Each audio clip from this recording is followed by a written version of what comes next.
ও মুসলমান বন্ধু, আল্লাহ তাআলা বলেন, ও বান্দা, তুমি কি মনে করছো আমি রব্বুল আলামিন তোমাকে দুনিয়াতে অনর্থক পাঠিয়েছি? বিনা কারণে আমি আল্লাহ দুনিয়ার জমিনের মধ্যে পাঠিয়েছি।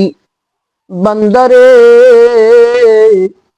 তুমি যদি এই ধারণা করে থাকো, এই ধারণাটা তোমার ভুল। আমি আল্লাহ তাআলা দুনিয়ার জমিনের মধ্যে অনর্থক তোমারে বানাই নাই। ও বান্দা, কেন বানাইছি, কি কারণে বানাইছি জানো? আমার আল্লাহ তাআলা কুরআনুল কারীমের মধ্যে সুন্দরভাবে জানিয়ে দিলেন। দুনিয়ার মানুষ রে, একটু ভালো কইরা শুনে রাখো কোরআনের আয়াতটা। আমার মালিক কেন দুনিয়াতে পাঠাইলেন? দুনিয়ার মানুষদেরকে মেসেজ দিয়ে আল্লাহ তাআলা বলেন, ওমা খালাকুতুল জিন্না ওয়াল ইনসা ইল্লা লিয়াবুদুন। আল্লাহু আকবার।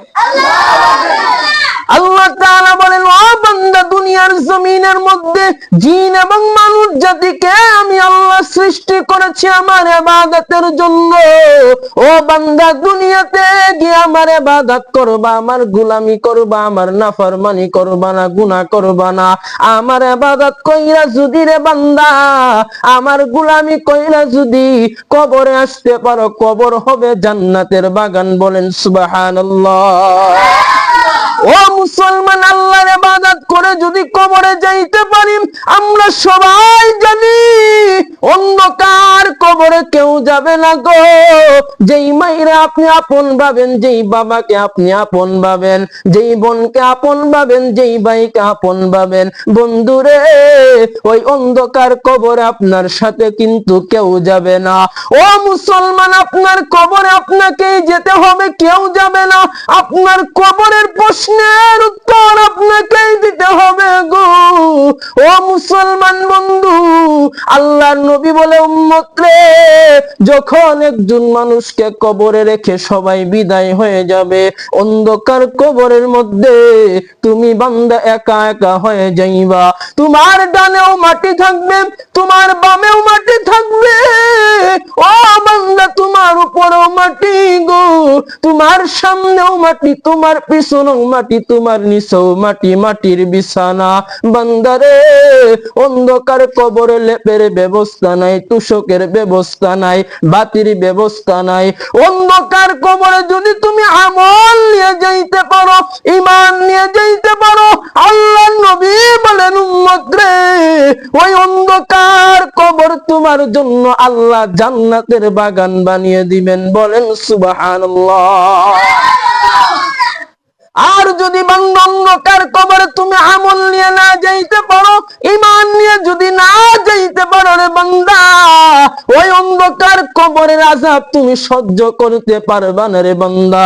অন্ধকার কবরের আযাব বড় ভয়ঙ্কর গো। আল্লাহর নবী বলেন, যার ঈমান থাকবে না, যার আমল থাকবে না, কবরের দুই পাশের মাটি এমন জোরে জোরে চাপ মারবে, পাঁজরের হাড়গুলো ভেঙে চুরমার হয়ে যাবে। অন্ধকার কবরের মধ্যে 70 থেকে 99টি সাপ চলে আসবে। এজন্য আমার মুসলমান বন্ধুদেরকে বলবো, ও আমার ভাইরা, আল্লাহ রব্বুল আলামিন বলে, বান্দা গো, দুনিয়াতে তোমারে পাঠাইলাম আমি আল্লাহর ইবাদতের জন্য। আর আল্লাহর ইবাদতের মধ্য থেকে সব থেকে গুরুত্বপূর্ণ ইবাদতের নাম হচ্ছে নামাজ। ঠিক না? সব থেকে গুরুত্বপূর্ণ ইবাদতের নাম কি? যেই নামাজের কথা রব্বুল আলামিন কুরআনুল কারীমের মধ্যে অসংখ্যবার বলেছেন। আজকে মুসলমান, তোমার আমার ভিতরে নামাজের গুরুত্ব নাই গো।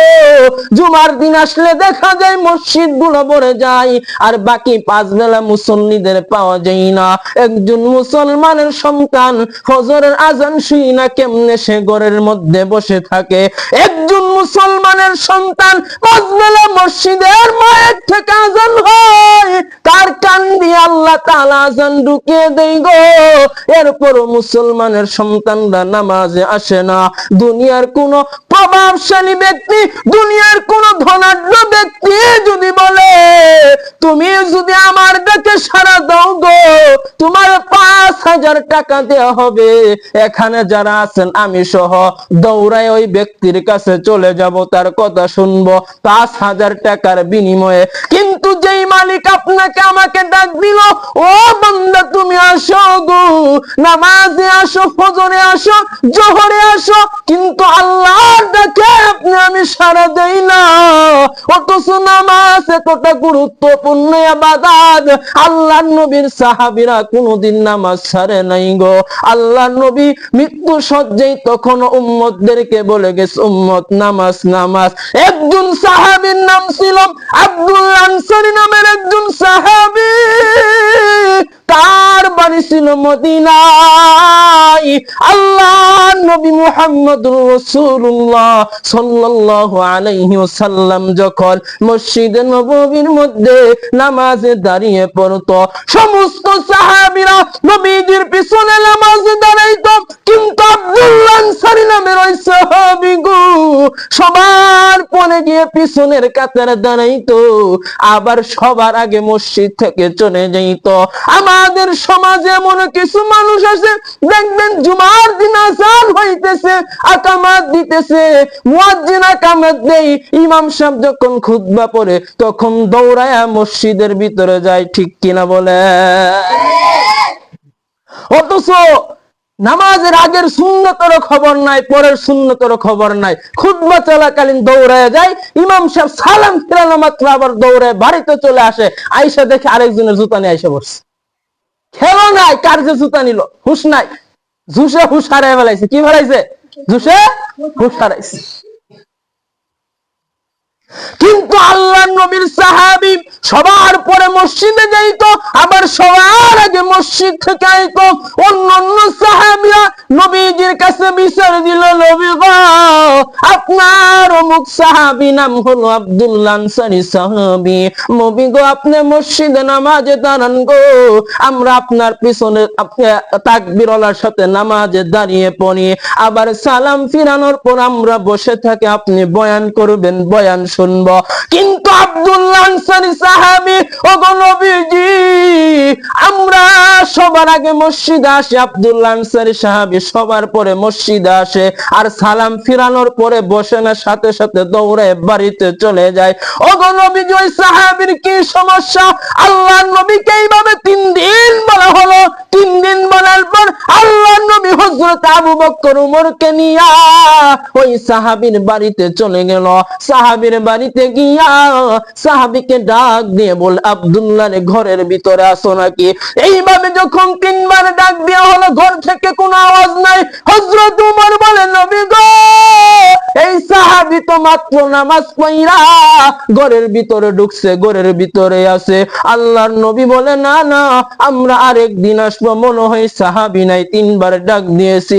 যখন সাহাবীদেরকে নিয়ে নবীজি সাল্লাল্লাহু আলাইহি ওয়াসাল্লাম চলে যাইতেছে, ওই মুহূর্তের মধ্যে ওই সাহাবী দরজা খুলে নবীজির সামনে হাজির হয়ে গেল। ডাক দিয়ে বলে, পয়গম্বর আমি এমন এক গরীব সাহাবী, আমার বাড়িতে কি কারণে আসছিলেন?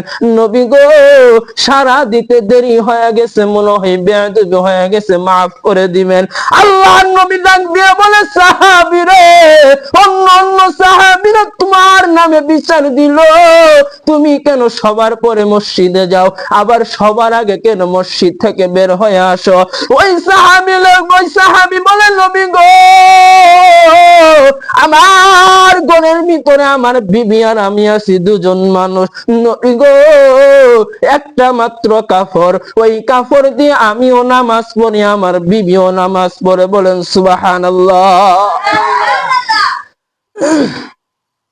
ও মুসলমান, এই ঘটনাটা বলার উদ্দেশ্য হলো আল্লাহ তাআলা আপনাকে আমাকে কি পরিমাণ নিয়ামত দিছে গো, এই নিয়ামত পাওয়ার পর আল্লাহ ডাকে আমরা সাড়া দেই না, আল্লাহর সাথে নাফরমানি